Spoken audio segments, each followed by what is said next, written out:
మరి అలాగనే ఇప్పుడు భువనగిరి మాజీ ఎంపీ బుర్రనరసయ్య గారు మరి సర్దార్ స్వప్న గౌడ్ విగ్రహ ఆవిష్కరణ జరిగిన సందర్భంలో 2 మాటలు మాట్లాడుతూ చెప్పండి సార్. ఈ యొక్క విగ్రహ ఆవిష్కరణ మరి దాదాపు అన్ని మండలాల్లో అన్ని గ్రామాల్లో కూడా జరుగుతుంది, ఎలా అనిపిస్తుంది?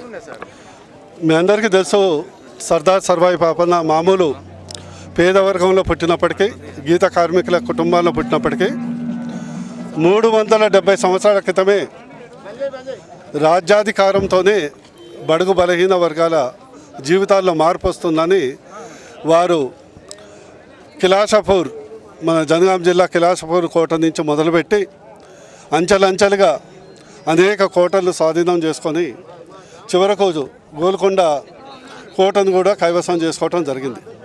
వారిని 7 వారాల రాజులుగా జానపదంలో కీర్తించడం జరిగింది. వారి చరిత్ర లండన్లో కూడా చిత్రీకరించబడింది.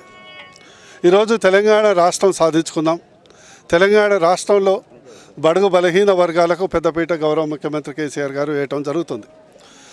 ఏదైతే సర్వాయి పాపన్న అంతిమ ఆశయం ఉందో, రాజకీయం ఏదైతే జనాభా నిష్పత్తి ప్రకారం చట్టసభల్లో అట్టడుగు వర్గాలు, బడుగు బలహీన వర్గాలు, బీసీలు సాధించాలనే వారి యొక్క స్ఫూర్తి ఇచ్చే విధంగా, స్ఫూర్తి పొందే విధంగా వారి విగ్రహాలు పెట్టడం జరుగుతుంది.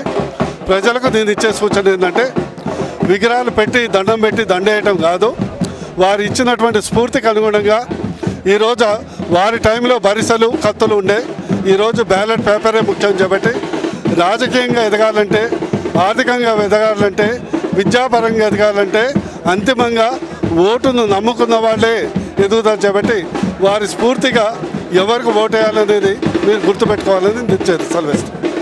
థ్యాంక్స్.